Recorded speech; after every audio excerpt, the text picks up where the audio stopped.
தந்தை மகன் தூயாவியாரின் பெயராலே ஆண்டவராகிய இயேசு கிறிஸ்துவின் அருளும் கடவுளின் அன்பும் தூயாவியாரின் நட்புறவும் உங்கள் அனைவரோடும் இருப்பதாக.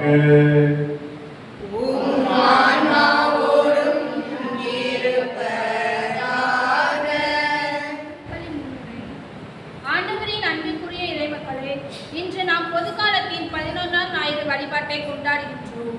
இன்றைய நற்செய்தியில் திரண்டு வந்த மக்கள் கூட்டத்தை கொண்டு இயேசு பரிவு கொள்கின்றார். அவர்கள் ஆயன் இல்லாத ஆடுகளைப் போல அழைக்கப்பட்டுள்ளோம் என்று வாசிக்கின்றோம். மக்களை நல்வழிப்படுத்த இயேசு 12 தூதர்களை தேர்ந்தெடுத்து அவர்களை நற்செய்தி பணிக்கு அனுப்பி வைக்கின்றார். இயேசுவின் அந்த அன்பு பணியில் இன்னும் தொடர வேண்டும். நாம் ஒவ்வொருவரும் இறைவனால் பெயர் சொல்லி அழைக்கப்பட்டு அவருடைய பிரார்த்தனை கூட்டத்திற்கு வேலையாட்களாக அனுப்பப்பட்டுள்ளோம். இந்த மேற்கு பணியில் நாம் ஆர்வத்துடன் பங்கேற்க வர வேண்டி திருப்பலியில் பக்தியுடன் பங்கேற்போம்.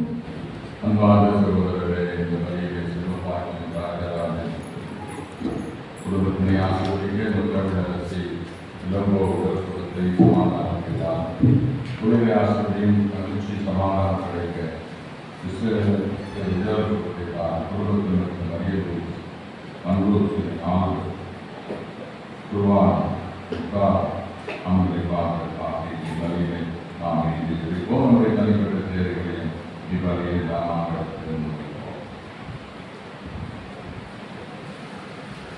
எல்லாம் இறைவனிடமும் சகோதர சகோதரிகளிடமும் நான் வாங்கியை ஏற்றுக்கொள்கிறேன். ஏனெனில் சிறையாலும் சொல்லாலும் செய்தாலும் கடமையில் தவறினாலும் பாவங்கள் பல செய்தேன். என் பாவமே என் பாவமே பெரும் பாவமே.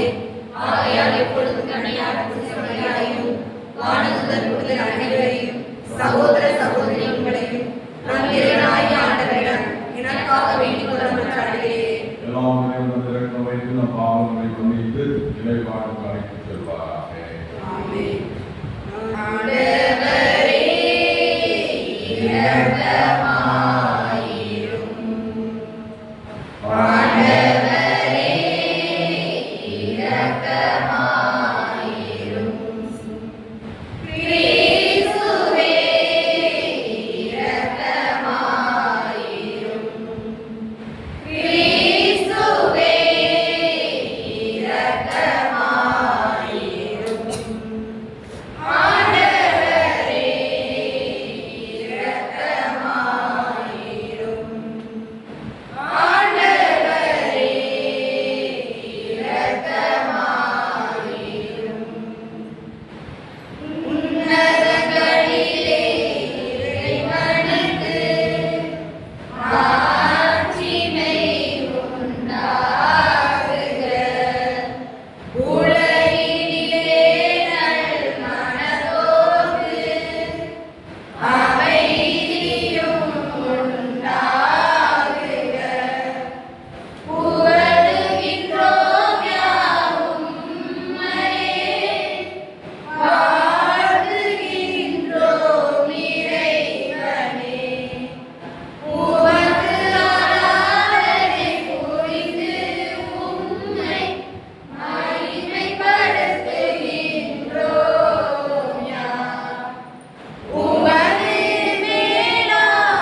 விருப்பத்தாலும் செயலாலும் வாக்கு வந்தவர்களாகிற அருள்முறையில் எங்கள் ஆண்டவர் கிறிஸ்து வழியாக உம்மை மன்றாடுகிறோம்.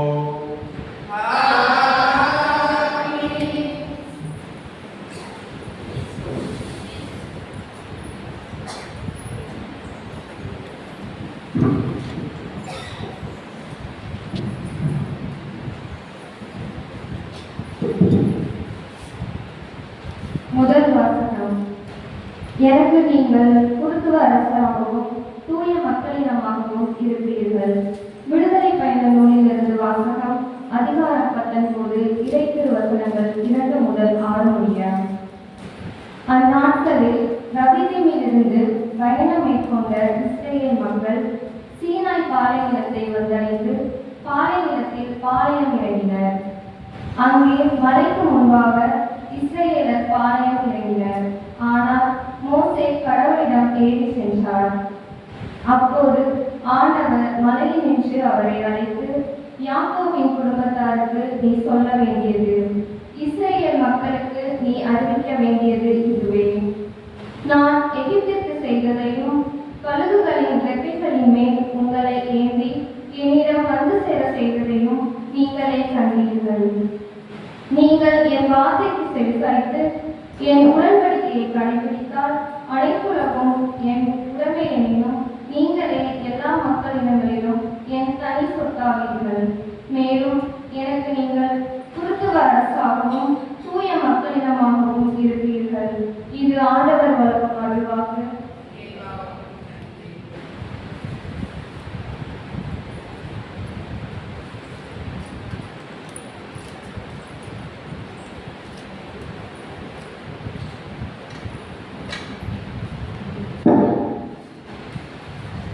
திருப்பாடலோடு நீங்கள் பாட வேண்டிய பல்லவி, நாம் அனைவரும் அவர் மக்கள், அவர் மேய்க்கும் ஆடுகள். நாம் அனைவரும் அவர் மக்கள், அவர் மேய்க்கும் ஆடுகள். நாம் அனைவரும் அவர் மக்கள், அவர் மேய்க்கும் ஆடுகள்.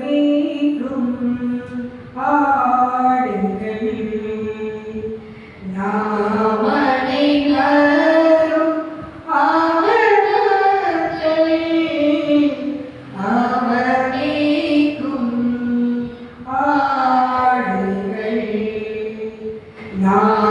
அனைவரும்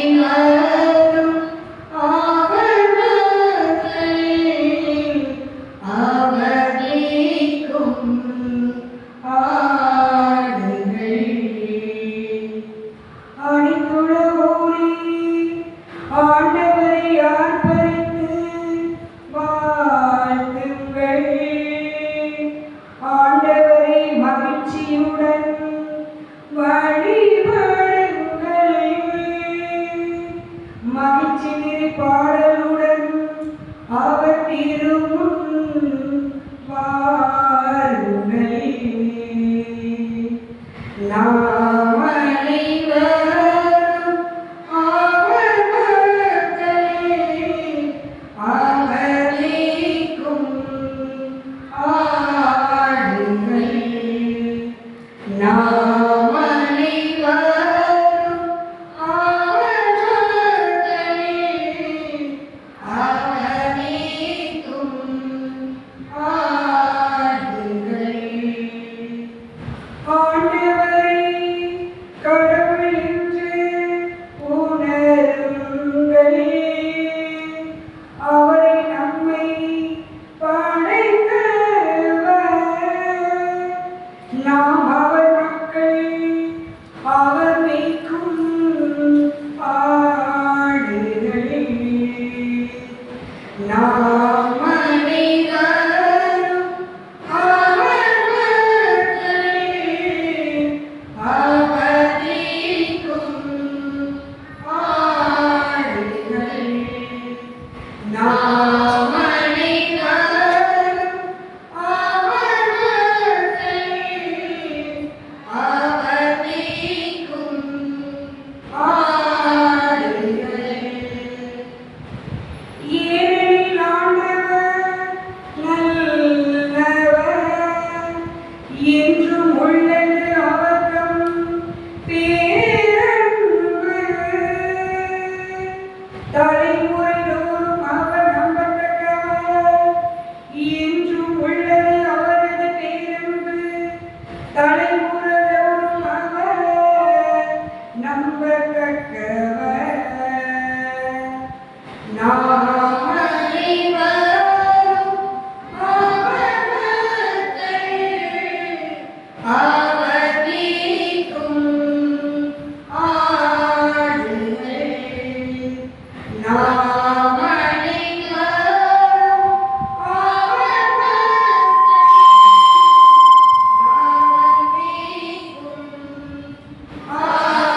நமக்காக உயிரை கொடுத்ததால் கடவுள் நம் கடவுளாக ஒப்பராக்கப்பட்டுள்ளோம்.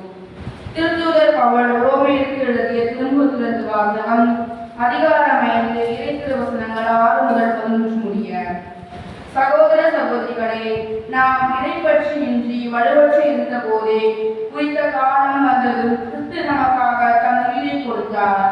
நேர்மையாளருக்காக ஒருவர் தம் உயிரை கொடுத்தாலே அறிந்து, ஒருவேளை நல்லவர் ஒருவருக்காக யாரேனும் தம் உயிரை கொடுக்க துணியலாம். ஆனால் நாம் பாவிகளாய் இருந்த போதே கிறிஸ்து நமக்காக தம் உயிரை கொடுத்தார். இவ்வாறு கடவுள் நம் மீது கொண்டுள்ள அன்பை எடுத்து காட்டியுள்ளார். ஆகையால் இப்போது நாம் கிறிஸ்துவின் இரத்தத்தினால் கடவுளுக்கு ஏற்புடையதாகி அவர் வழியாய் நன்றிலிருந்து தப்பி மீட்பு பெறுவோம் என மிக உறுதியாய் நம்பலாம் என்றோம். நாம் கடவுளுக்கு பகைவராய் இருந்தும் அவருடைய மகன் நமக்காக உயிரை கொடுத்ததால் கடவுளோடு ஒப்புரவாக்கப்பட்டுள்ளோம். அப்படியானால் ஒப்புரவாக்கப்பட்டுள்ள நாம் வாழும் அவர் மகன் வழியாகவே மீட்கப்படுவோம் என மிக உறுதியாய் நம்பலாம் என்றோம். அது மட்டுமல்ல, இப்போது கடவுளோடு நம்மை ஒப்புரவாக்கி நாம் ஆண்டவர் இயேசு கிறிஸ்துவின் வழியாய் நாம் கடவுளோடு உறவு கொண்டு பெருமகிழ்ச்சி அடைகிறோம். இம்மகிழ்ச்சி நமக்கு தருபவர் கடவுளே. இது ஆண்டவர் வழங்கும் அருள்வாக்கு. நன்றி.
ஆண்டவர்களோடு இருப்பாராக.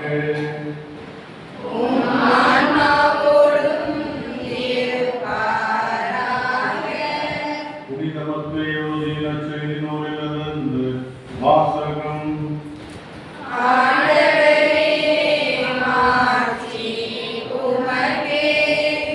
மத்தேயு நற்செய்தி அதிகாரம் 9 வசனம் 36 தொடக்கம் 10-8 வசனம்.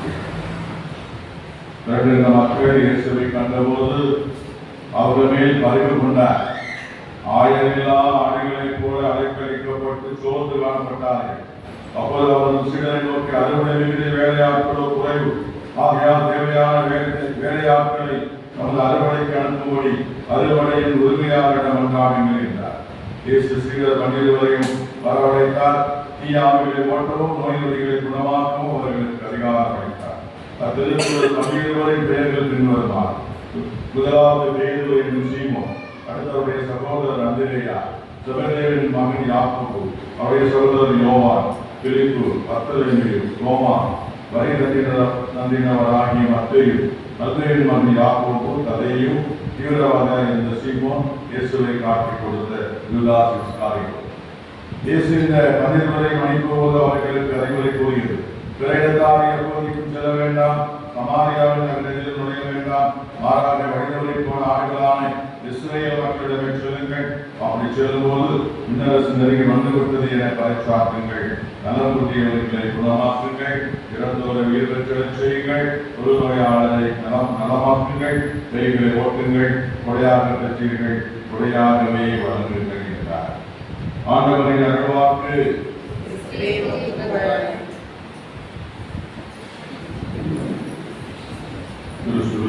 பிரியமான சகோதர சகோதரிகளை,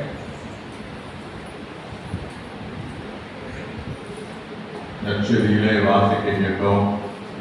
ஆண்டவர் மக்கள் மீது ரொம்ப பரிவு கொடுக்கிறார் என்று முதல் வரியிலே வாசிக்க கேட்டோம். அது எப்படி இருக்கிறாங்களா? ஆயனில்லா ஆடுகளை போல அந்த மக்கள் இருக்கிறாங்க. எனவே பரிவு கொடுக்கிறாங்க. இப்போ இரக்கம் அப்படின்னா என்ன தெரியுமா? இரக்கம் அப்படின்னா என்ன? இரக்கமே இல்லையா அப்படின்னு சொல்லி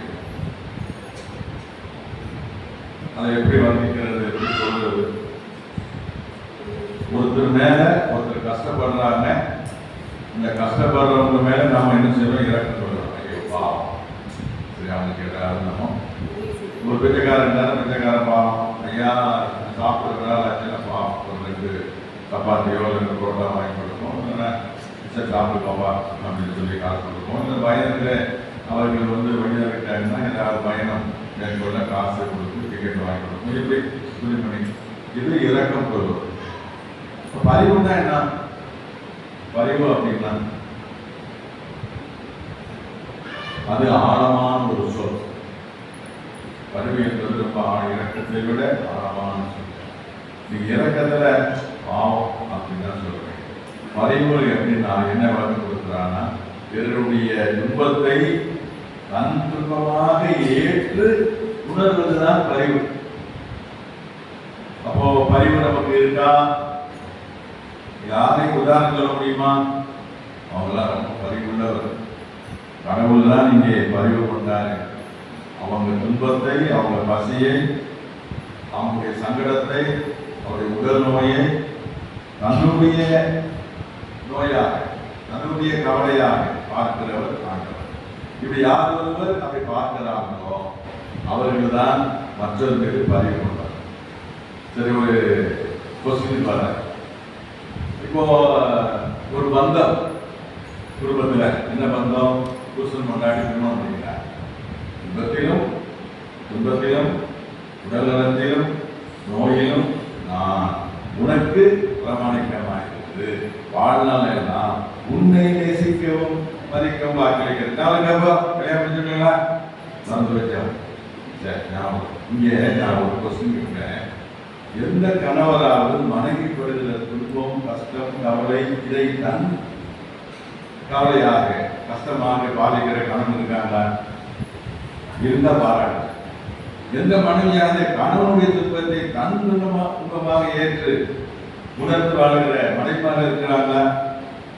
என்ன கை கொடுங்க. அப்படிலாம் இருக்கோம் நிறைய பேரு. அப்படியெல்லாம் நேரங்கள்ல இந்த வடக்கரை பணியில நிறைய பேர் வருவாங்க. என்ன இப்போ ஐயோ எங்க அப்பா 20 வருஷம் ஆச்சா இப்போ கட்டுறீங்க? 20 வருஷமா என்னோட தான் துன்ப கொட்டுற தலையில கட்டி வச்சா 25 வருஷம் வாழ்ந்து பிள்ளைகளெல்லாம் பெற்று அதை கட்டி கொடுத்து அதை பின்னாடி எடுத்து அப்போ புருஷங்களை இப்படி சேர்த்துக்கிறாங்க பாருங்க. அதெல்லாம் திருமணமான புரியுது. ரோட்டில் நடந்து போதுப்பா கையை விடாம பிடிச்சிட்டு போறா. எத்தனை நாளைக்கு தெரியல, 3 மாசம் 6 மாசம் பிடிச்சிக்கிட்டு விட மாட்டேங்கிறான் முன்னாடியே. நாமளாம் அப்படிதான் நடந்து போயிருக்கோம். போய் திருமணம் புரியல. இப்போ எப்படி இருக்கு வாசி பாருங்க, ஒப்பிட்டு பாருங்க. அதனால இந்த பரிவு கணவன் மனைவி இடத்துலையோ மனைவி கணவன் இடத்துலையோ பரிவு என்ற ஒரு பண்பு மேலோங்கி இருக்கிறதா? இல்லை. இறக்கம் கூட கிடையாது. நான் சில கேட்டேன், இல்லையா ஏடிஎம் யார் இடம் இருக்கும்? நாங்கள் வீட்டு அவங்கள சம்பாதிக்கிறது மனைவி தானே, அவன் சம்பாதிப்பா. நான் என் பொறுப்பு யார் பார்க்கறது? நான் வீட்டுக்கு செலவில்லையா அப்படின்ற மாதிரி. அதெல்லாம் ஏடிஎம் அவங்க ஏடிஎம்மாக இருந்தால் கூட அதை தன் கருத்தில் வைத்துக்கொண்டு ஆளுநர் ஆண் ஆதிக்கம், அதான் ஆதிக்கிறார். சரி, இன்னைக்கு பறிப்பு கொள்ளுகிற அந்த மனநிலை இன்னைக்கு இருக்கா? இல்லை. குடும்பத்திலும் இல்லை. குடும்பத்தை தாண்டி சரி பெற்றோர் இடத்துல யார் இருக்கிறதா? குடியிருப்பு இருக்கிறதா? அதுவும் கிடையாது.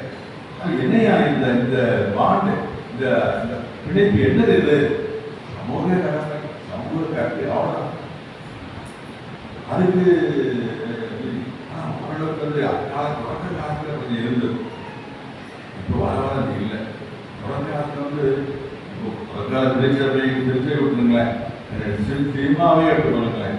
இந்த பாசம், மனைவி பாசம், அப்பா இல்லை பாசம், அண்ணன் தங்கச்சி, பக்கத்து நண்பர், இப்படி அதெல்லாம் அந்த பிணைப்போட நிறைய மதிப்பீடுகள் உள்ள திரைப்படங்கள். இதெல்லாம் அப்படிலாம் கிடையாது. எப்போ எவனை வெட்டலாம், எவனை கொடுத்தா இவன் ஏமாத்தலாம், இவன் வந்து பலத்தலாம், இதுதான் இன்றைக்குரிய கலாச்சாரம். இதுதான் இன்றைக்கு பிள்ளைகளும் விரும்புது. அந்த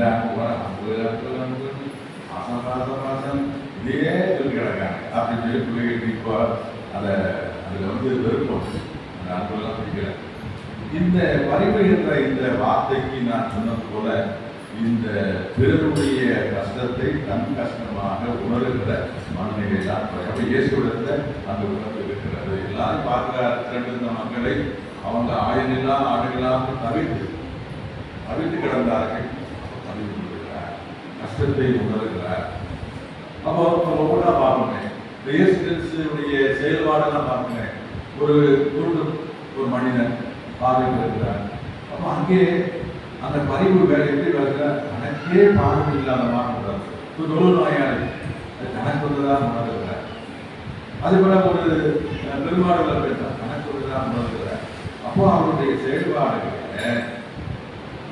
எல்லா நலம்பெறுகிற செயல்கள், குணப்படுத்துகிற செயல்கள், நல்ல செயல்களில என்ன இடம் வருகிறதுனா அவருடைய பரிவு இருக்கிறது. எவன் கிட்ட வாரானோ அவனை அவனுடைய துன்பம் இவருடைய துன்பமாக எடுத்துக் கொள்கிறார். எல்லாரும் தான் அனைவரையும் அப்படிதான். அனாபத் திருமணத்தில் வந்து ரசம் தீர்ந்து விட்டது என்ற அந்த சூழ்நிலையில என் குடும்ப சூழ்நிலையாக என் குடும்பத்துல இவரும் நடந்ததுன்னா கேவலம் தானே. அப்போ அதை உணர்வதை பார்க்கலாம். இப்படி நிறைய சரி இவங்க எல்லாம் அன்னை மரியாதை விளைஞ்சிட்டோம். இப்போ நான் வாழ்கிற காலத்துல வாழ்ந்தவங்க யாரும் இல்லையா இருக்கிறாங்க. நேஷனல் கோல்பேங்கிற ஒருத்தர் வரலாறு ஒரு சிறை கைதிக்காக ஹிட்லர் ரெஜிம்ல யூதர்கள்லாம் கொல்லப்பட்டாங்க. ஒரு சிறை கைதியை வந்து இவருக்கு வர யாரும் வந்தீங்கன்னா அந்த பிரிஸ்ட் கோல்பேங்கிற பிரிஸ்ட் என்ன வேணா நீ என்ன போயிடும். அந்த கேஸ், அந்த சேம்பர் ஆஃப் கேஸ் சொல்லுவாங்களே, கொள்றதுன்னு பல விதத்தில் உண்டு. நீங்க அந்த ஹிட்லர் ரெஜிம்ல அந்த புத்தகத்தை வாசித்தீங்கன்னா எப்படி யூதர்கள் கொல்லப்பட்டாங்க. ஒரு ரூம் இருக்கும், ரூம்ல வந்து கீழே ஓடி ஒரு தவறுடைய உள்ள கேஸ், அந்த கேஸை சுவாசிக்க விட எல்லாம் இருக்கிறோம். அப்படி ஆயிரக்கணக்கில் லட்சக்கணக்கில் ஆட்கள் அடைச்சு அதில் ஒவ்வொரு தடவையும் பல பெண்கள், சின்ன குழந்தைங்க, பெண்கள், ஆண்கள் என்று வயதானங்கள் என்று எல்லாரும் உள்ள அடைச்சி கேஸ் கொண்டு சாப்பிடும். அப்படிதான் அப்படி போட்டு அது ஒவ்வொருத்தரையா வெட்டிட்டு இருக்க முடியுமா, ஒருத்தரையா குத்திட்டு இருக்க முடியுமா, கேட்க முடியும். கேஸ் அது வந்து அந்த கேஸ் சுவாசம் வந்து செத்துடும். அப்போ அதில் இந்த கோல்பேங்கிற வந்து ஒரு கைதி, அவன் கைதி என்ன சொல்றான், நிறையா ஒரு காலத்தில் நம்ம மனைவி பிள்ளைகளை பார்க்கணும்னு சொல்றா, அழுகுறா, நான் போறேன். அதே போல கம்மியா குருநோய் அந்த பணியை குருநோயாளிகள் மத்தியிலேயே பணி செய்கிறார். கணக்கு குருநோய் வந்து இறந்துள்ளார்.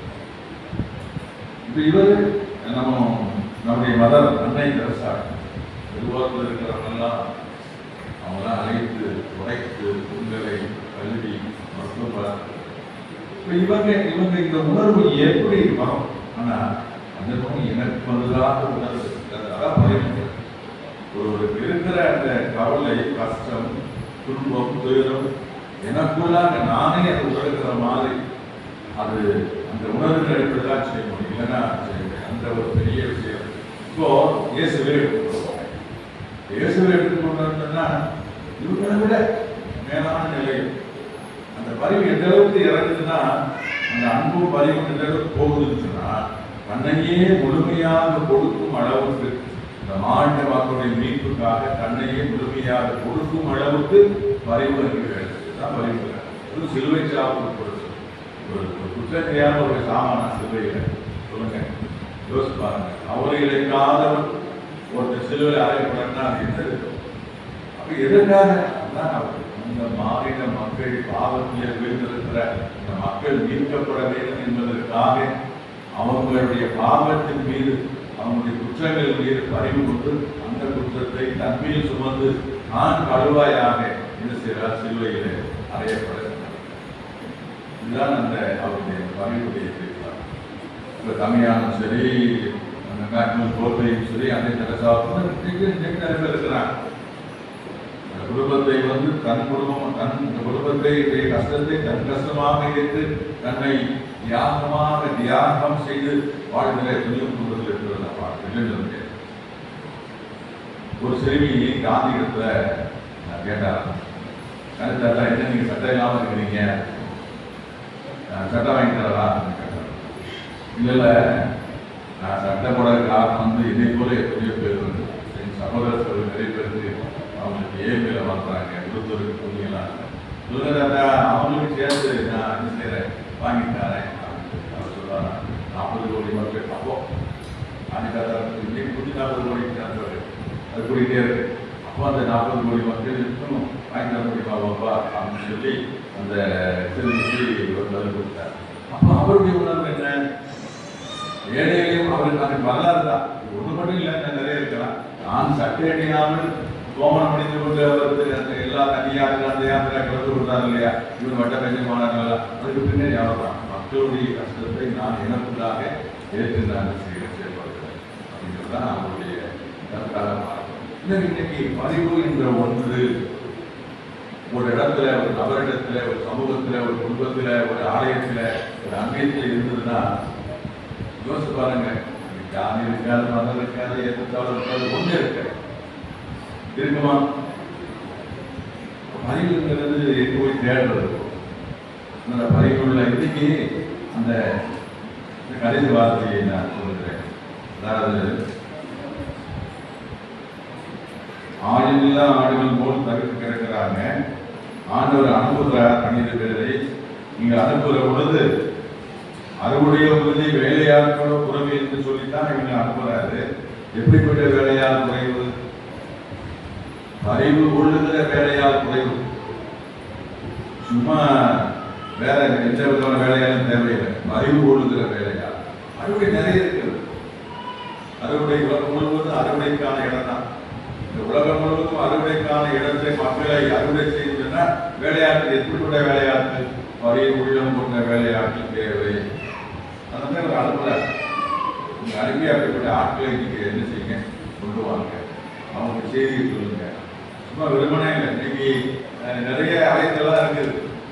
இந்த அழைத்தலுடைய ஊடாக நாம் இந்த ஒரு கருத்தை வைத்தோம்னா எத்தனை பேர் இது ஒரு அழைத்தல் தானே. திருமணமும் ஒரு அழைத்தல் தான். கணவன் மனைவியோடு சேர்ந்து வாழ்றது ஒரு அழைத்தல், மனைவி கணவரோடு சேர்ந்து வாழ்றது அழைத்தல். இந்த அழைத்தலை கணவனுடைய பங்கு எடுத்து பாருங்க, மனைவியுடைய பங்கு எடுத்து பாருங்க. அதே மாதிரி அழைக்கப்பட்டவர்கள், விசேஷமாக அழைக்கப்பட்டவருடைய அது யாராக இருந்தாலும் குருக்களோ, துறவிகளோ, கிருஷ்ணமார்களோ, ஆயர்களோ, இதை விட எந்த ஒரு நிலைப்பாடை எடுத்துக்கொள்ளுங்கள். இந்த இயேசுக்குள் சுட்டி காட்டுகிற இந்த மனநிலை குடும்பத்துக்குள்ளே இல்லையா, ஒரு குடும்பத்துக்கு வெளியே என்ன எப்படி, அதுதான் இன்றைய சமூக சூழல். அப்படிப்பட்ட அறுவடை வேலையாட்கள் இன்றைக்கு அந்த இயேசுவின் தோட்டத்திலே இப்படிப்பட்ட வேலையாட்கள் கிடைத்தார்கள் என்று சொன்னால் சமூகம் எப்பொழுதே மாறி. குடகு திருச்சபையில் நாம் அப்போஸ்தலர் பணியில் வாசிப்போம். குடகு 2ஆம் அதிகாரம் குடகு திருச்சபை எப்படி இருந்தாங்க பாருங்க. ஒருத்தரை பொண்ணுன்னா அங்க போய் நிற்பாங்க. ஒருத்தருக்கு ஒரு தேவையில் உள்ளவர்கள் யாருமே இல்லை. இந்த அப்போஸ்தலர் பணியில் வாசிக்கிறவங்க தேவையில் உள்ளவர்கள் யாரும் இல்லை. இவருடைய தேவை எனக்கு ஒன்று தேவை, எனக்கு என்ன தேவை? சாப்பாடா பொதுவாக இருக்கு எடுக்கும், திருப்பணியா இல்லை அங்கே இருந்தா எடுக்கும், வேற ஏதாவது பொருள் வாங்கணும் அது தேவையில்லை.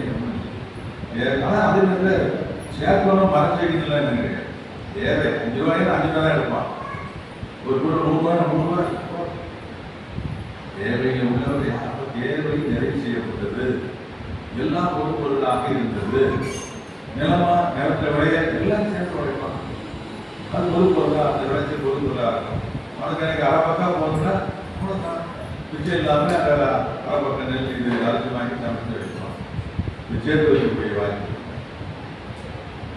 ஏதாவதுமா நம்முடைய லைஃப் யோசிங்களேன். யாராவது இருந்து அப்புறம் நான் வாழ்க்கையில் ஆகவே மாட்டேன் அப்படியாவது சொல்ல முடியுமா? எல்லாரும் ஒரு நாள் கல்லறைக்குள்ள போவோம். அதான் ஏதோ ஒரு படத்துல எனக்கு ஞாபகம் இருக்கு. சார் இன்சூரன்ஸ்லாம் போடாங்க சார், இன்சூரன்ஸ் போட்டீங்கன்னா கொட்டாடிக்கு வருமா வராதான் தெரியாது. ஒரு நகைச்சுவை நம்ம சேர்த்து வைக்க நம்ம இறந்த பிறகு யார் எவன் என்ன கொடுக்குறான்? மகன் ரெண்டு விடுவானா, மகன் ரெண்டு விடுவானா, மகன் எங்களோட மகன் குத்துவானா, கிளம்புவானா யாருக்கு தெரியும்?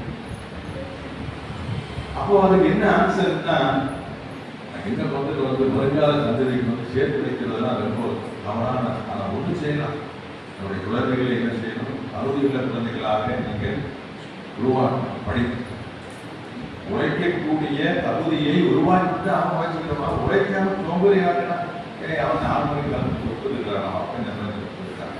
உழைப்பானா, இவன் உழைப்பான், உழைச்சி வச்சுருக்க அவன் உழைத்ததை வேஸ்ட் பண்ணி எல்லா தப்பும் செஞ்சுட்டான். உங்களுக்கு அதெல்லாம் கேட்க அவ்வளோ எல்லாம் படிக்க வை, உருவாக்கு. அந்த படிப்பு ஒரு தகுதி நாளைக்கு அவனுக்கு அடுத்த கட்ட நகர்வுக்கு அவனுக்கு முன் திருப்தியாக. எனவே இந்த ஒரு மனநிலை இல்லை என்பதுதான் செய்தி நமக்கு. அப்படிப்பட்ட வேலையாட்கள் வேண்டும், அப்படிப்பட்ட ஒரு கிறிஸ்தவ சமூகம் வேண்டும். இந்த சமூகத்தில் யார் தேவையில் இருக்க வேண்டும், எல்லாரும் நிறைவேற்றிருக்கிறார். அதுதான் இன்றைக்கு திருச்சபையும் சரி, யுவிஎம் சரி, விவேகத்தின் மூலமாக ஆண்டவர் நமக்கு சொல்கிறது. அவர் வந்து அவர் அதை செய்ய போகிறது, நம் மூலமாக தான் அந்த பணியை செய்ய முடியும். அத்தகைய ஒரு மேலான ஒரு சூழலை மறைவுள்ளம் கொண்ட வேலையாட்களை உருவாக்க நாம் முயற்சி செய்வோம். நாமும் அதற்காக நாமே அதற்காக மனமாறி அத்தகைய ஒரு வாழ்வு வாழ இறையர்களை வேண்டுவோம். இறை நம்மை ஆசீர்வதிப்பாராக. விசுவாச பிரமாணம்.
அன்பின் இறைவா, எங்கள் திரு அவையின் திருத்தந்தை லியோ, ஆயர் பெருமக்கள், குருக்கள், துறவியினர், பொதுநிலையினர் ஆகிய நாங்கள் அனைவரும் இன்றைய மதுரை பாடலில் அறிவிக்கப்பட்டது போல நம் அவர் மக்கள், அவர் மேய்க்கும் ஆடுகள் என்கின்ற உணர்வோடு வாழ்கின்ற வரமாக வேண்டுமென்று இறைவா உம்மை நோக்கி மன்றாடுகின்றோம்.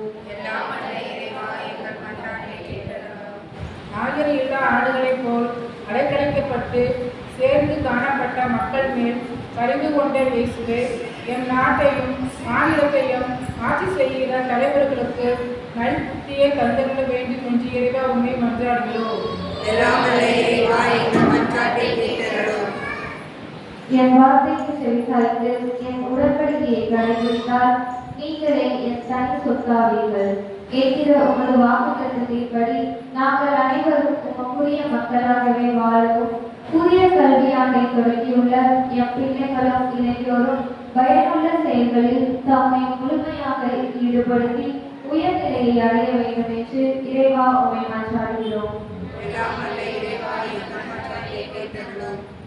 அறுவடை மிகுதி, வேலையாளர்களே குறைவு என்று ஆங்காய்ந்த இயேசுவே, தேவ அழைத்தல் பெருகும்படியாகவும் அழைக்கப்பட்டோரில் பலர் தேர்ந்தெடுக்கப்படவும் தேர்ந்தெடுக்கப்பட்டோர் அனைவரும் பிரமாணிக்கத்தோடு வாழவும் இறை மக்களாகிய நாங்கள் அனைவரும் அவர்களை மாண்புடன் நடத்தவும் கரமாற்ற வேண்டும் என்று இறைவா உண்மை நோக்கி மன்றாடுகிறோம். அன்பின் இறைவா, இங்கே கூடியுள்ள நாங்கள் அனைவரும் விண்ணரசு நெருங்கி வந்துவிட்டது என்கின்ற உன் இறை கூறுகளுக்கு செவிசாய்த்து மனமாறி நற்செய்தியை நம்புவதோடு இல்லாமல் நாங்கள் பாவிகளாக இருந்தபோது கிறிஸ்துவின் இரத்தத்தினால் கடவுளுக்கு ஏற்புடையவராகின்றோம். அதுபோல மனிதன் தீய எண்ணம், பொறாமை, பொய்ச் சான்றுகள், ஒருவர் மற்றவர்களை பற்றி குறை கூறுதல் போன்ற தீய செயல்கள் நீங்கி நன்மை செய்ய இறைவா உம்மை மன்றாடுகின்றோம்.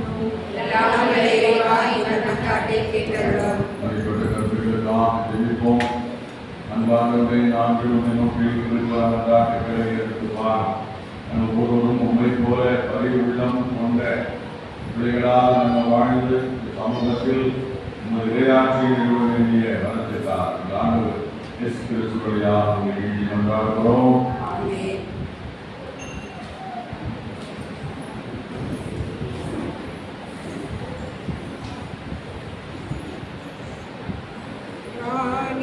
தரும் நேரம் நான் என் மனம் தருகின்றேன். காணிக்கை தரும் நேரம் நான் என் மனம் தருகின்றேன். ஏற்றருளும் தெய்வமே,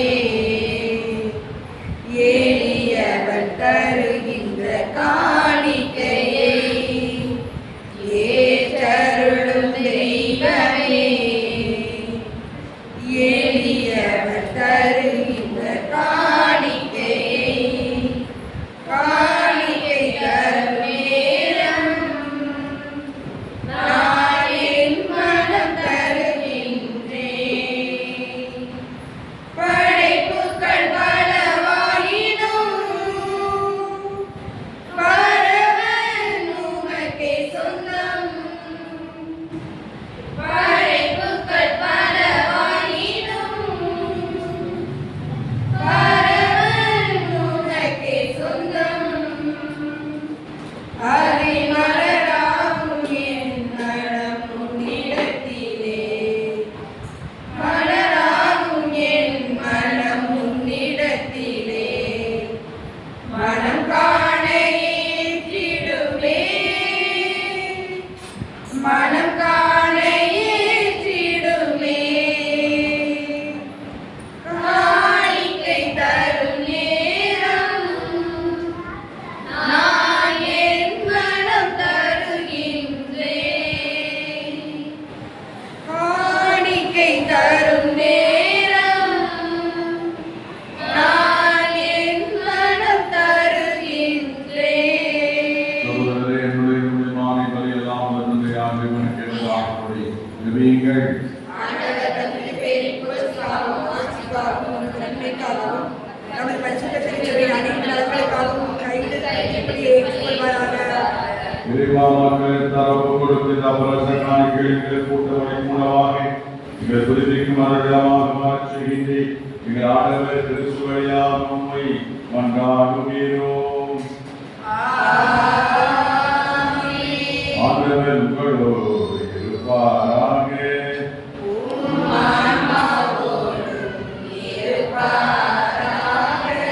எங்களை மேலே எழுப்புங்கள். ஆண்டவரிடம்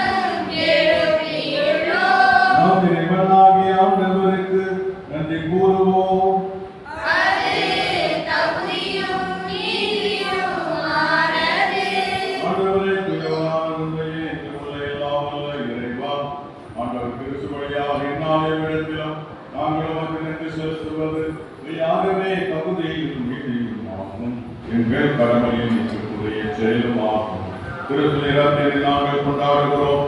இருக்கிற கூட கேட்கிறோம். மாற்றியோடு மீது வருவார் என்பதையோடு எதிர்நோக்குகிறோம். ஆகவே இந்த அனைவரோடு சேர்ந்து உண்மை புகழ்ந்து முடிவின்றி பாடுவதாவது. தூயவர் தூயவர் தூயவர் வான்படைகளின் கடவுளாம் ஆண்டவர். விண்ணகமும் மண்ணகமும் உமது மாட்சியால் நிறைந்துள்ளன. உன்னதங்களிலே ஓசன்னா, உன்னதங்களிலே ஓசன்னா. ஆண்டவர் பெயரால் வருகிறவர் ஆசி பெற்றவர். உன்னதங்களிலே ஓசன்னா, உன்னதங்களிலே ஓசன்னா. ஆண்டவர் நிலையாகவே தூயவர் தூய்மை நினைத்திருக்க முற்று ஆகிய ஆவை புரிந்து காணிக்கைகளை தூய்மைப்படுத்த வேண்டுகிறோம். இவ்வாறு ஆண்டவர் இயேசு கிறிஸ்துவை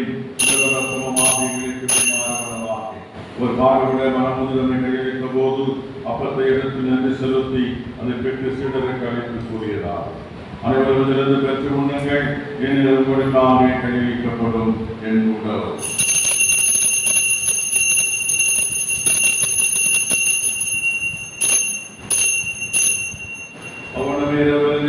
கிணத்தை எடுத்து அனைவரும் சீடருக்கு அழைத்து கூறியதால் அனைவரிலிருந்து பெற்று பருகுங்கள், ஏனெனில் உரிய நிலையான குடிக்கக்கூடிய ரத்தத்தின் பின்னால் இது பாவ மன்னிப்புக்கு என்று உங்களுக்காகவும் பலருக்காகவும் சிந்தப்படும். இதை நினைவாக செய்யுங்கள்.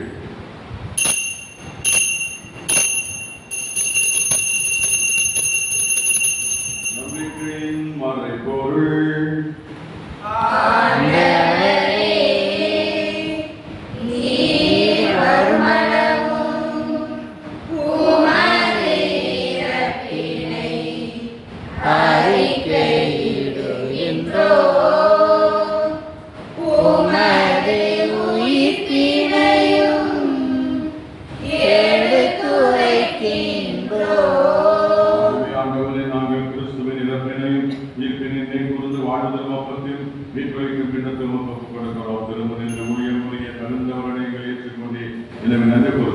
கிறிஸ்துவின் உலகில் ரத்தத்தில் பங்கு கொள்கைகளை தூயாவையார் ஒன்று சேர்க்க வேண்டும் என்று கொண்டாடுகிறோம். ஆண்டவரை உலகிற்கு வரவிருக்கும் தூயாவை நினை கூர்ந்தவர்களின் வெற்றித்தந்தை 14ஆம் எங்கள் ஆயர்கள் எல்லா திருநிலையினர், குறிப்பாக மறைமாட்ட பரிபாளர் தந்தை கோச்சராஜன் அனைவரும் திரு அவை எங்கள் நிறைவேறச் செய்தார்கள். வீட்டில் எதிர்நோக்குடன் தொழில் கோயிலும் எங்கள் சகோதர சகோதரிகளையும் இறந்தவர் அனைவரையும் இறக்கத்தோடு நினை கூர்ந்து திருமுக ஒளிகளை செல்லும் அனைவரும் மீது இரக்கமாய் அவர்களை கண்ணிக்காய மரியா கணவரான யோசேப்பு புனித திருத்தூதர்கள் இந்த உலகிலே மகோதவராக இருந்த புனிதராக அனைவரோடு நிலை வாழ்வில் பங்கு கொள்ளுந்தவரை பெற்று திருமண இயேசு கிறிஸ்து வழியாக உங்கள் புகழ்ந்திருக்கும் வரமரணம் என்றாகிறோம். இவர் வழியாக இவரோடு இவரில் எல்லா இவனாகிய தந்தையே தூயாவியாரை முன்னேற்று எல்லா புகழும் மாற்றி என்று உமக்கு உரியதே.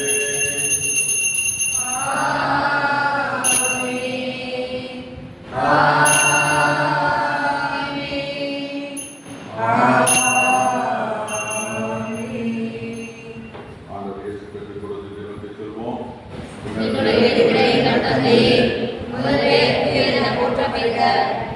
ஆட்சி வருக, உமது திருவுளம் விண்ணுலகில் நிறைவேறுவது போல மண்ணுலகிலும் நிறைவேறுக.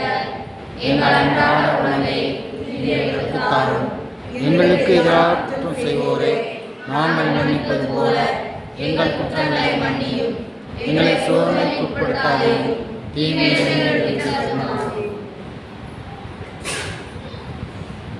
ஆண்டவரை தீமறைத்திலிருந்து விடுவித்து எங்களது வாழ்நாளிலே அமைதியை கண்டுவிட நம்மை கொண்டாடுகிறோம். இந்த இரக்கத்தின் வழியாக நாங்கள் பாவத்திலிருந்து எப்போதும் விடுதலை பெற்று யாதொரு கலக்கமின்றி நலமாக இருப்போமாக. நாங்கள் எதிர்நோக்கி இருக்கும் என்பதற்காகவும் இவரால் இயேசு கிறிஸ்து வருகை காரணம் காத்திருக்கிறோம். எங்கள் ஆட்சியும் வல்லமையும் மாட்சியும் என்றென்றும் உமதே. ஆண்டவரே, இயேசு கிறிஸ்துவே, அமைதியை உங்களுக்கு விட்டுச் செல்கிறேன். என் அமைதியை உங்களுக்கு அளிக்கிறேன் என்று சிலர்களுக்கு சொன்னேனே. எங்கள் பாவங்களை பாராமல் திருவை நம்பிக்கையை கண்ணோக்கி உங்கள் திருவுத்திற்கு ஏற்ப அதற்கு அமைதியையும் ஒற்றுமையும் அளித்தருகிறார். என்று வாழ்ந்து ஆட்சி செய்கிறவர் நீரே. ஆண்டவருடைய அமைதி கொள்வது என்று நீர் இருப்பதாக. ஒருவருக்கு ஒருவர் கிறிஸ்து அமைதியை பகிர்ந்து கொள்வோமாக. அமைதி. உலகின் பாவங்களை போக்கும் இறைவனின் கட்டளையே எங்கள் மேல் இரக்கமாயிரும். உலகின் பாவங்களை போக்கும் இறைவனின் கட்டளையே எங்களுக்கு இரக்கமாயிரும். உலகின் பாவங்களை போக்கும் இறைவனின் செம்மறியே, எங்களுக்கு சமாதானத்தை தந்தருளும்.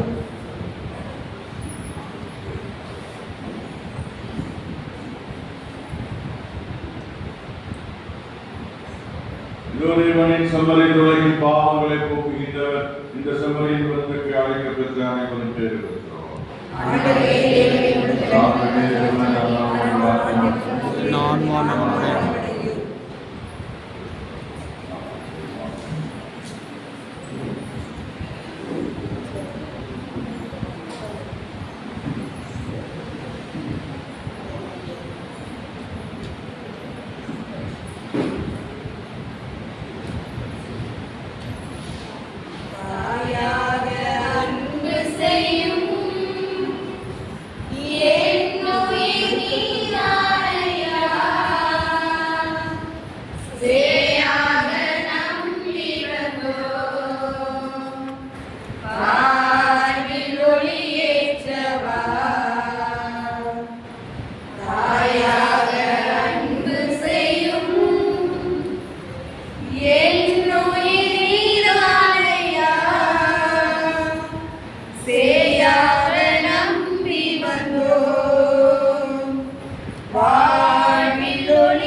கொஞ்சம் தமிழ் மொழி பேசி என்னை தேற்றவே, கொஞ்சம் தமிழ் மொழி பேசி என்னை தேற்றவே.